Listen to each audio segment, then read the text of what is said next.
Sunt un fabricant de gunoi cu idei noi. Acționez ca un porc când sunt înconjurat de boi. Țin bani curați lângă ciorap murdar la bancă. Sparg bani murdari și nu credeam că când mai bine rap decât fute Michael copii. Și pot sărbători un eșec de proporții. Aș trăi 1000 de ani în pula mea, tot n-ar ajunge. Și mă umflu în burtă când cureaua mă strânge. Ești ruptă de muncă sau ruptă în supapă. Mi-a ieșit o branche în pulă, vino să respiri sub apă. Îți crapă obrazul și mă asculți cu ceamul închis. Ai tensiune de mort, o să te duc în paradis. Te lingi pe fanoane când lansezi tromboane. Ca o curvă de centură iradiată de foame. Suntem telepatici, mă doare în pulă când te doare în gât. Iar ce cânt e chiar urât. Sunt un fabricant de gunoi cu idei noi. Vă privesc zâmbind cu ochi tulburi și goi. În puținele momente de luciditate mă gândesc că e ideal să n-ai utilitate. Sunt un fabricant de gunoi cu idei noi. Vă privesc zâmbind cu ochi tulburi și goi. În puținele momente de luciditate mă gândesc că e ideal să n-ai utilitate. Visez că dau la buci în sunet de orgă. Trezește-te morții tăi, fă suntem la morgă. Mă sugeai de pulă, eu mă gândeam la alta. Am intrat în camion când am evitat balta. Lumina asta albă de căcat nu-mi place, așa că stai în pula mea aici, odihnește-te în pace. Eu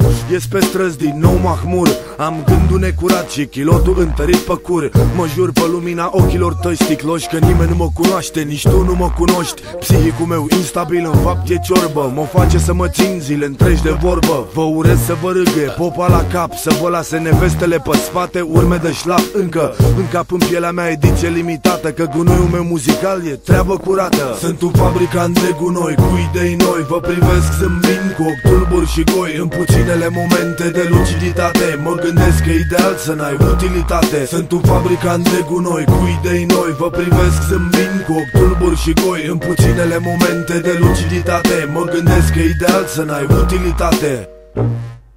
Bă, trebuie bași pe mod parcurul ăsta.